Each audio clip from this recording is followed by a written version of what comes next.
What a lively boy you have there. I'm so glad you were born.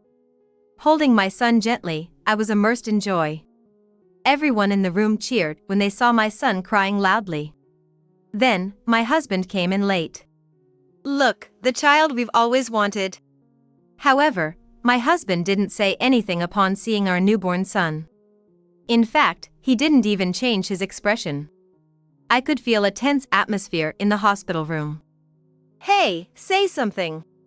I couldn't bear it any longer and spoke up, but he didn't even look at me. Then, suddenly, Doctor, please do a DNA test. What? Everyone in the room, except my husband, showed their surprise. What are you talking about? Is that child really mine? Of course, he is. But my husband didn't believe it. We had so much trouble having a child. Something's definitely wrong. It must be another man's child. Calm down. The doctor who took care of me was an old friend. Therefore, he also tried to calm my husband. I won't accept it. Stop it, don't say things that don't make sense.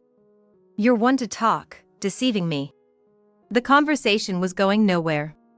Our pointless argument continued. Then the doctor made a suggestion to stop our quarrel. Let's do a DNA test to find out everything. A week later, when I went to hear the results, my husband was already there, smirking in a creepy way. And the doctor said something shocking. There's no parent-child relationship with the born child. However, there was an unbelievable truth hidden behind this. My name is Emily Johnson, a 30-year-old office worker.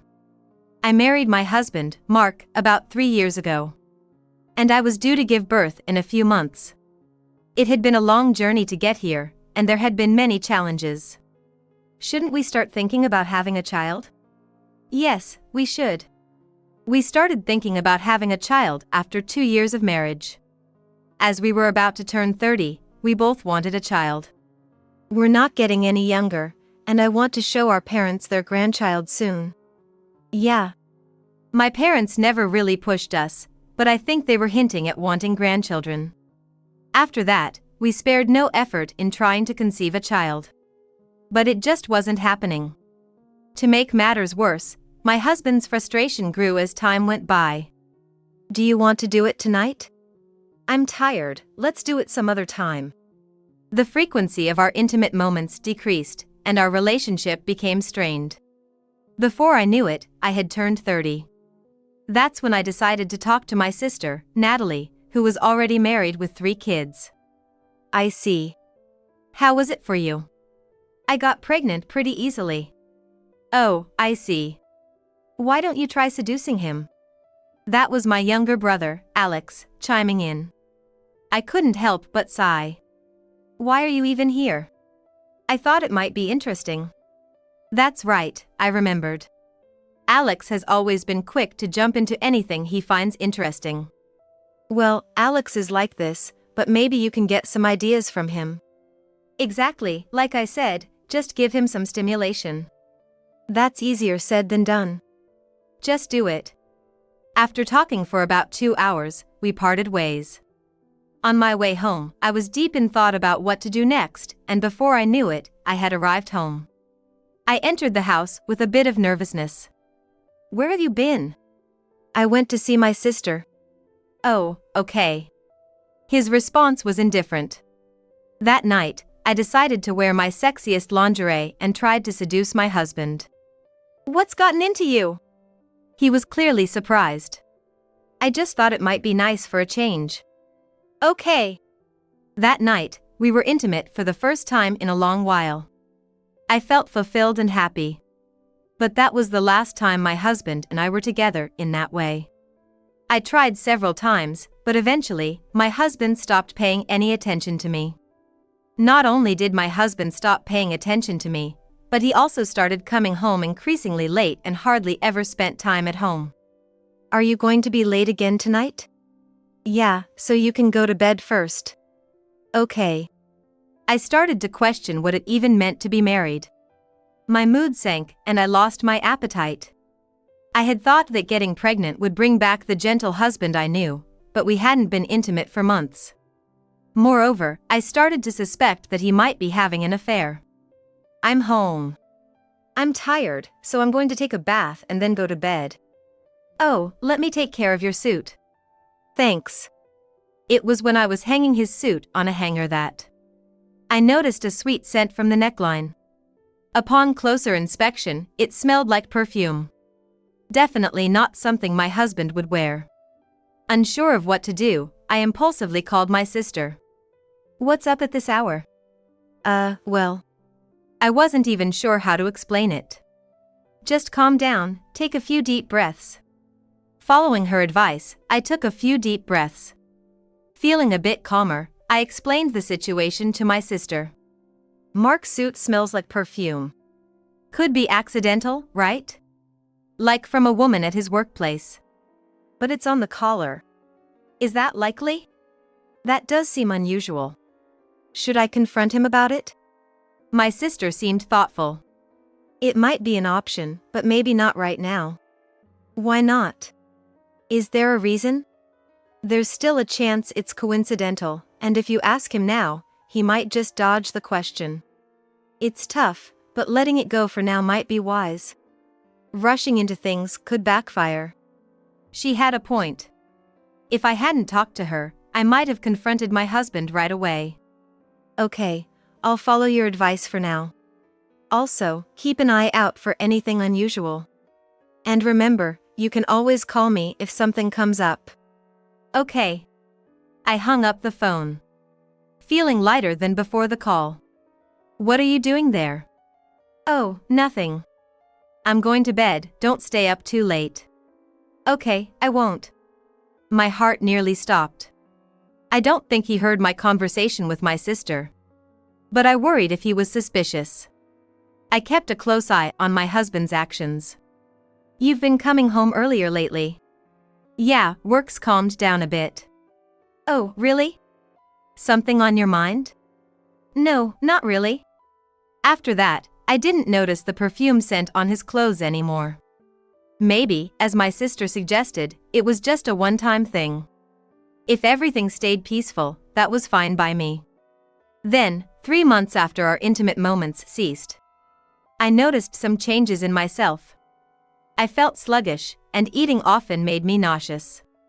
And then, my sister called. How have you been feeling? Mark's been normal, but... Oh! What? What is it? I told her about my recent physical symptoms. Then, my sister reacted with surprise. Are you serious? Yes, why? You might be pregnant. Wait a second. While still on the phone, I rummaged through my drawers and found a pregnancy test I didn't remember buying. I rushed to the bathroom to test. Waiting for the result was nerve-wracking. I'm pregnant. I'm pregnant, sis. Really? Didn't you notice? Yes, I missed my period, but I thought it was nothing unusual. But that's great news. Yeah. I'll tell our parents. You should tell Mark. I felt over the moon. Finally, a baby. I eagerly awaited Mark's return home. When I heard the door, I rushed to greet him. Why the rush?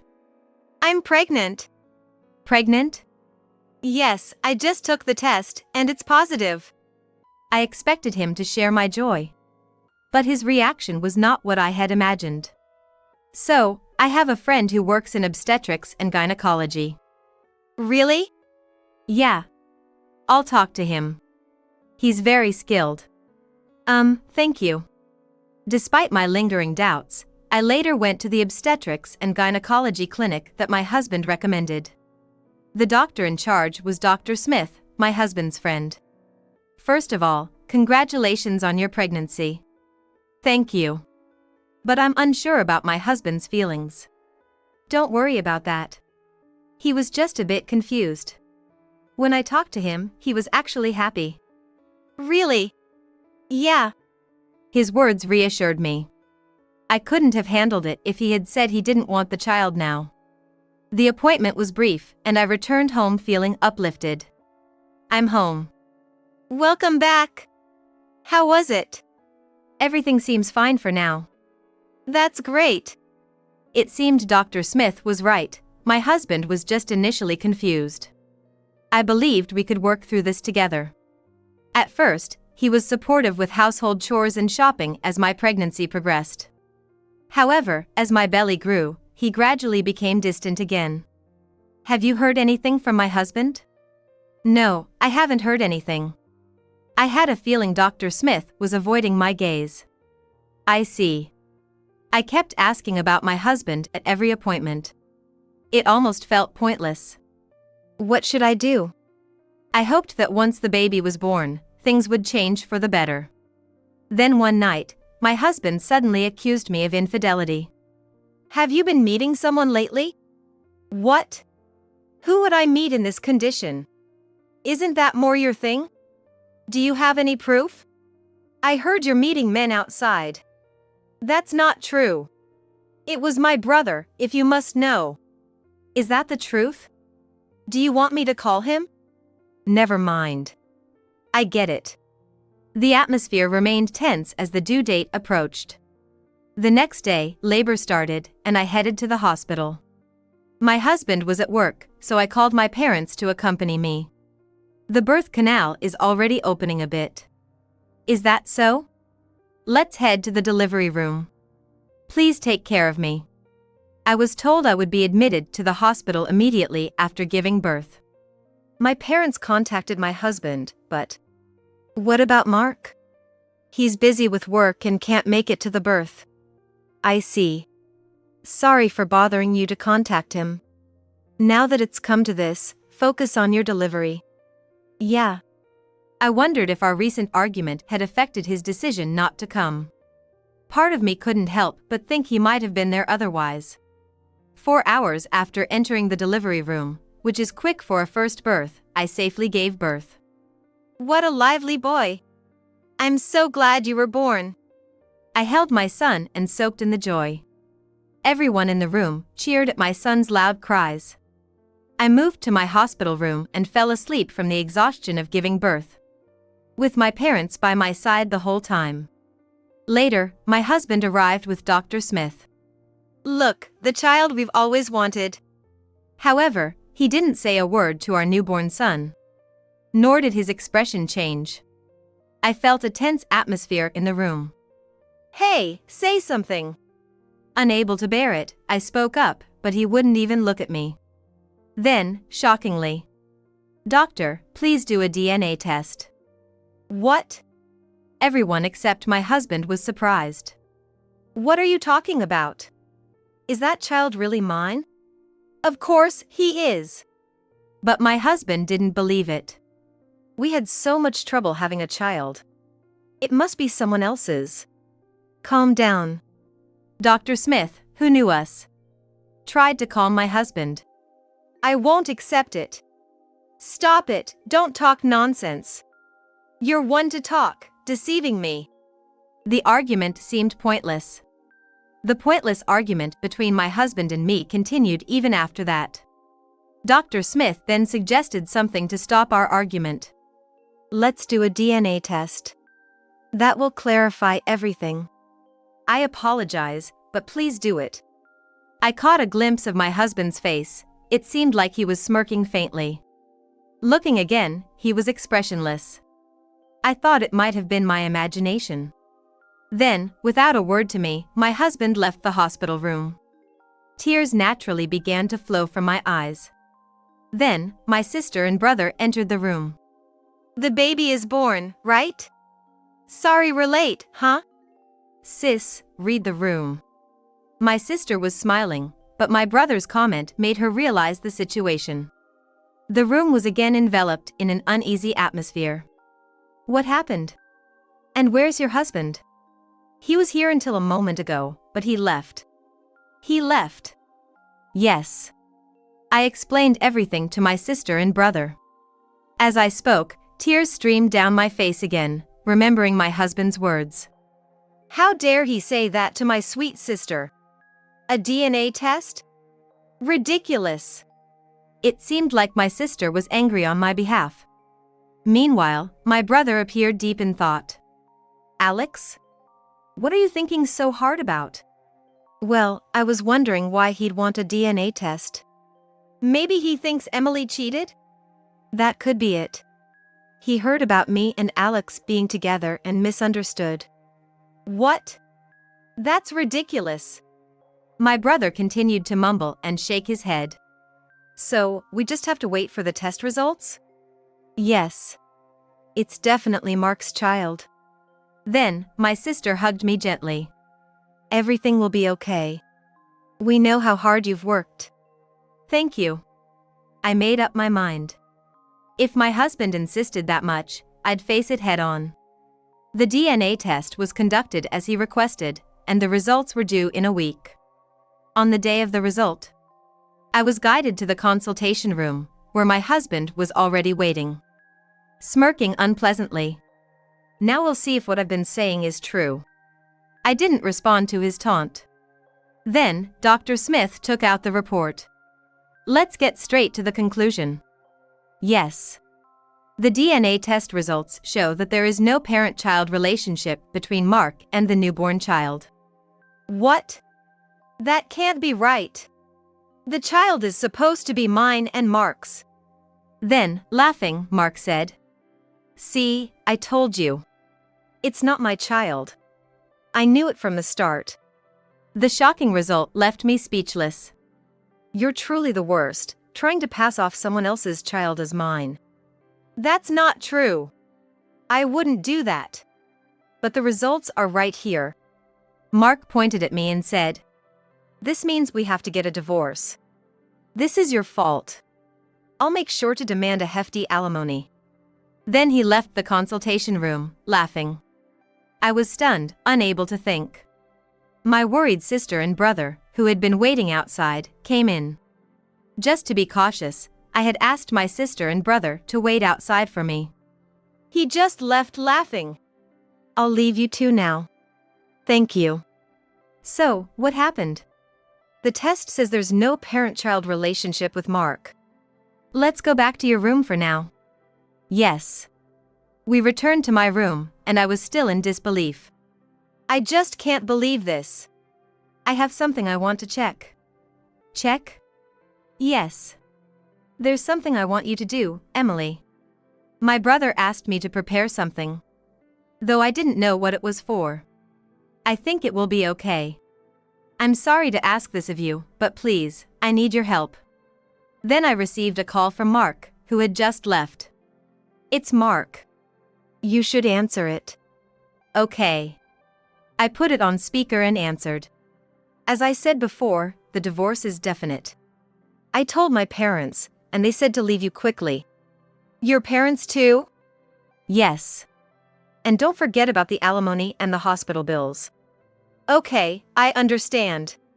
I'm planning to hire a lawyer too. That's a waste, but do what you want. I will. Anyway, I'm busy with various preparations, so I'll contact you again later. With that, Mark ended the call. What a selfish man. Just stay calm. I think it'll be okay. Really? We'll do what we can. 3 days later, I was discharged from the hospital with my son. Natalie and Alex came to pick us up and we went back home. We planned to move my belongings out while Mark was at work. Upon arriving home. What's this? We've been outmaneuvered. Mark had moved all his belongings out while I was in the hospital. No, this might actually be an opportunity. Let's find what I asked you to get. All right. I collected Mark's hair and the toothbrush he left behind. Will this be enough? It should be fine, I think. Our home became our base of operations. I need to investigate something else. What? I heard from Natalie about the possibility of Mark cheating. I'll look into that just to be safe. Is that okay? Of course. Family helps each other. My brother busily started his investigation. I was grateful for his help, even as family. About a week later, Mark called again. What? Hey. We need to talk about the divorce. Make sure you come. A meeting? Yes. Let's settle this once and for all. Though I'm sure I'll win. We'll see about that. Just don't run away. Of course. Don't you run away either. After the call, we immediately started our final strategy meeting. The information my brother uncovered was shocking, and I believed it could bring Mark down. Finally, the day of the direct confrontation arrived. We each prepared lawyers for the negotiation. Natalie and Alex came with me to the meeting. I demanded divorce and alimony from this despicable woman. She tried to make me raise someone else's child. You seem very confident. And you seem too relaxed. You won't be so smug for long. I'm the victim here.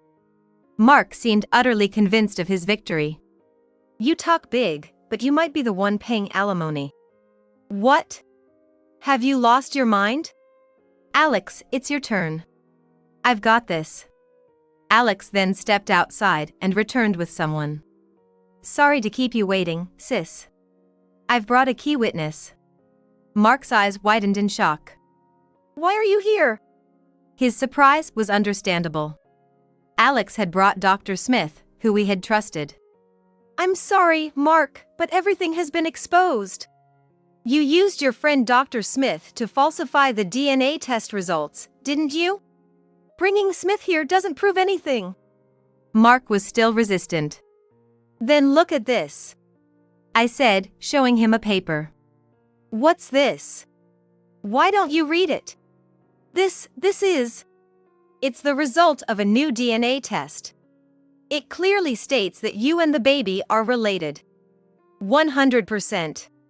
Alex confronted Mark. I had suspicions, so I got another test done, and it confirmed our relationship. Then, I confronted Dr. Smith, and he confessed that you paid him. And you were planning to use the alimony you got from me to pay him off? You're truly despicable. Darn it! Mark hit the table in frustration. There's more. Alex, please. Sure thing. Alex spread several photos on the table, showing Mark with a young woman. You accused me of cheating, yet here you are, the actual cheater. How did you get these? Well, I looked at Alex. I used to work as a trainee detective during my student days. I applied that knowledge here. And about the woman in these photos, she's a junior employee of yours. We've already reported it to your company. You did what? You're messing around. No, the one messing around is you. Dragging everyone into your mess. With all the evidence laid out, Mark had no escape. Now, let me state my demands clearly. Listen carefully. I handed over to my lawyer. I will now state Emily's demands. The lawyer presented the demands for divorce, alimony for the affair, child support, and addressed the issue of falsifying the DNA test. We also planned to claim alimony from the woman involved in the affair. Mark, once so confident, was now drained of all resistance. The divorce papers were handed over to my lawyer for processing. Do you have anything else you want to say? I'm willing to listen now. I thought I would get away with it. Life isn't that easy. Such a foolish man. What should I do now? That's not my problem. You should live with this regret. We left Mark, a shadow of his former self, and celebrated with my sister and brother. We can finally relax. I guess I did a good job. Of course, I'm grateful to Alex. I successfully divorced Mark. As per our agreement, I received alimony and child support in a lump sum. Mark didn't have the money, so his parents paid on his behalf. I'm sorry about everything, Emily. It's not your fault. You were deceived by Mark too. Did you receive the money all right? But didn't Mark pay that? We covered it for him. That's not right. In that case, despite my decision to not get involved anymore, I found myself calling in anger due to the overwhelming frustration. Hello? Is that Emily? What do you want? You had your parents cover the alimony? How low can you go? It's none of your business anymore. Yes, that's right. But I just had to say something. I couldn't rest without doing so. Afterward, I learned that Mark was disowned by his parents. Moreover, I've been disowned. Oh, that? I advise them to do so. What? Well, good luck with everything. Bye. And with that, I ended the call. I felt incredibly relieved. My actions also led to Mark and his affair partner losing their jobs. Eventually, he was abandoned by his affair partner and left alone. I checked on him. He's just scraping by with part-time jobs now. Is that so? Well, he got what he deserved. Truly a foolish man. I named my son Kevin, hoping he would grow up to be nothing like his father. Now, I look forward to a happy life with my beloved son, Kevin.